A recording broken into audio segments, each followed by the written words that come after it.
Morning, children. In the last class, we have started with the second chapter, India's Foreign Policy, second chapter of Political Science.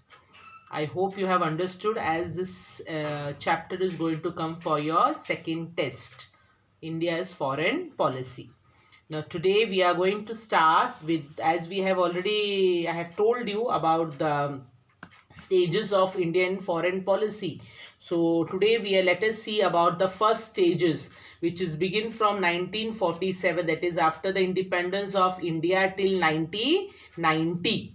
Okay, this is the first stage of Indian foreign policy. India adopted the policy of non-alignment in the context of Cold War. So what is the meaning of non-alignment? That we have already studied in the first, that is chapter of political science, that they are not going to uh, join any of the country, either America or Russia, as the context of Cold War. As a result, priority was given to the maintaining friendly relations with all the nation and taking the help required for development from different countries. So as the country is not going to join any of the superpowers, so they will be getting help from all other countries and they could manage good relationship with other countries who India. Due to the policy of non-alignment, India could get aid from both the superpowers because they have we have adopted the policy of non-alignment, not to join either US or Russia. That is why from both the countries we are getting help. Aid means help. There was a lot of stress on improving, strengthening India's defense. So from India's defense also, we are getting new technology that is required to strengthen our defense, that we are getting from America and Russia. Like for example, the weapons, the Rafale and all other things. Soviet Union, France, Germany helped India in this matter related to strengthening of defense. In this period, India has to face some challenges also. Like for example, conflict with Pakistan, creation of Bangladesh and conflict with China. For the border issues, we are having some challenges also. But India proved her nuclear capability by conducting nuclear tests in 1974 in Pokhran, that we are also not so less. We are ready to fight if any country dare to attack us. So we have seen that the contribution of Pandit Jawaharlal Nehru to India's foreign policy. His stand was that India should independently understand the global or international affairs. No country should uh, tell us how to control, and also we should follow always the policy of peace. Independently, India should be independently to understand the international affairs. Okay, should not be under any pressure from any other country. So that is the policy of peace we are always supported. That is why we had adopted the non-alignment movement. Understood, children? So that is about the peace. Now let us see about the second stage of Indian foreign policy, that is from 1991 till date, mean till 2020. That is the second stage. India's foreign policy became more comprehensive and dynamic in the second stage, become more enlarged, or it become more like a spreaded in the second stage.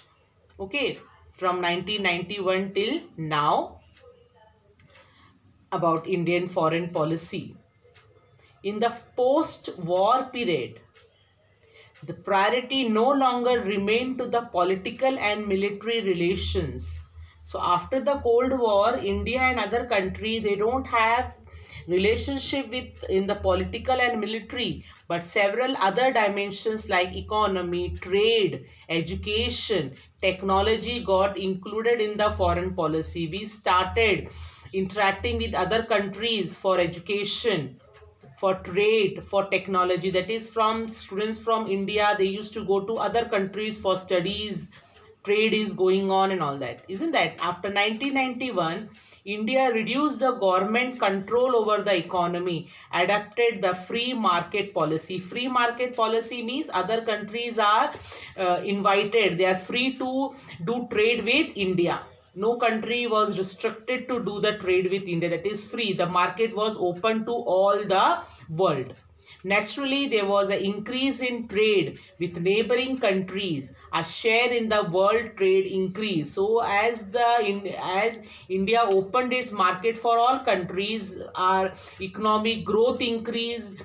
We started having good position in the World Trade Organization. Our trade increased and economy also increased. So, economic growth can be seen after we allowed other countries to do the trade with India. Got it? So that is the main thing happened. Education, technology, sharing the technology. In the decade after 1990, decade mean 10 years. The period of 10 years got called as decade. Our relation with South Asian countries like Singapore, Thailand, Vietnam became stronger. So we could maintain good relationship with these countries.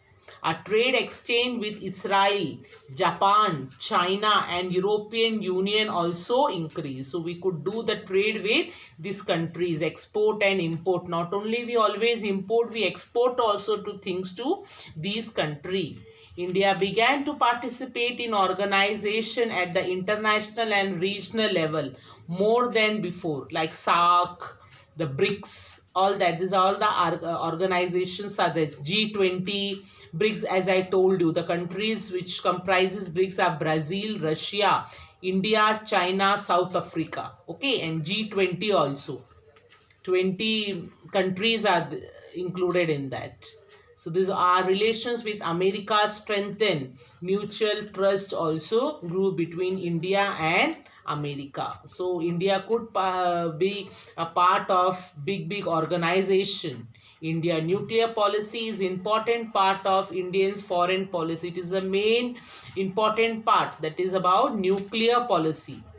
You must have studied the meaning of nuclear energy and its uses in subject like history, geography and chemistry. The meaning of nuclear energy and why the nuclear energy is means like how it is being used, advantage and disadvantage. Having understood the importance of nuclear power, India undertook the nuclear energy program immediately after the independence, and we have also decided not to misuse this power. For this, we established the Department of Atomic Energy and the Indian Atomic Energy Commission. Department of Atomic Energy. We have one lesson of atomic energy, children, in history. In 9th standard only. That time we are going to study in detail about the chairman. First chairman of Indian Atomic Energy was Dr. Homi Bhabha. We are going to study that. Okay, in history we are having this. So like this. Even through electricity generation was the main purpose behind the program. Even though electricity was the main program, main idea for the program of energy, nuclear energy, it also aimed at creating military capability. Go. Even this nuclear energy, children, will be used for the main purpose behind the electricity generation. To generate electricity, we need the nuclear energy and all that, but also it was used for creating military capability, military weapons and all that. In that we started using the nuclear energy so that we can strengthen our defense. As a consequence of this, India conducted her first nuclear test in 1974 in Pokhran, that we have studied that. So as a result only we have conducted the nuclear test. India built nuclear weapons and conducted nuclear test in 1998. So we have conducted though we have conducted in 1974, but we have made nuclear weapons. But we have also made use of nuclear energy in military weapons.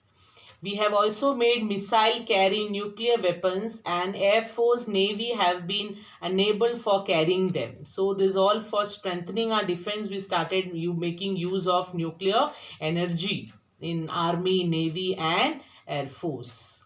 Okay. So this is about India's foreign policy and the stages of Indian foreign policy. So global GDP growth is the rate in which a nation grows domestic product changes or grows from one year to another. We say na, GDP it's low, it's high and all that. We say that is means according to the GDP only the economic condition of the country can be measured, isn't that? Wherein GDP is the market value of the goods and services produced in a country in particular time period. Now in the pandemic we know that the country is very low in GDP, isn't that? Prepare a chart of economic growth of India, Nepal and Bhutan. This is a activity, children. You don't have to do that.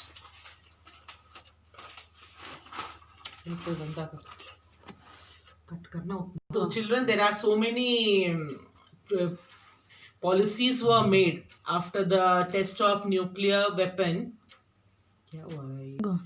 So children, as we have already seen, there are many policies were made after India started or it's conducted the nuclear weapon, nuclear energy.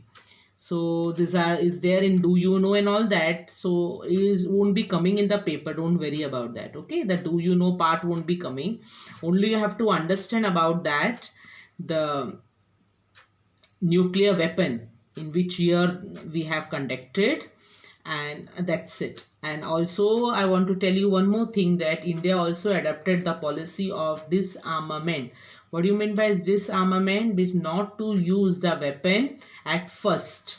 If any other countries try to attack on us with by using weapons, we are ready to do that. But first, we are not going to use any weapon, nuclear weapons. So the policy that not to use weapon is called as disarmament. Okay, so that is, we have seen why we have adopted the disarmament, because we wanted to maintain international peace and security in the world. Got it? So this we have seen. So in the this chapter we have studied about India's foreign policy, meaning of Indian foreign policy, the what do you mean by the national interest, objectives of foreign policy, factors influencing foreign policy. So these all parts are very important, and the first and the second, first stages, second stages and all that. So let me tell you one more time that for the paper, for the second test, you are going to have, for the political science, you are going to have this chapter, second chapter, Indian's foreign policy. Okay. And for history, you have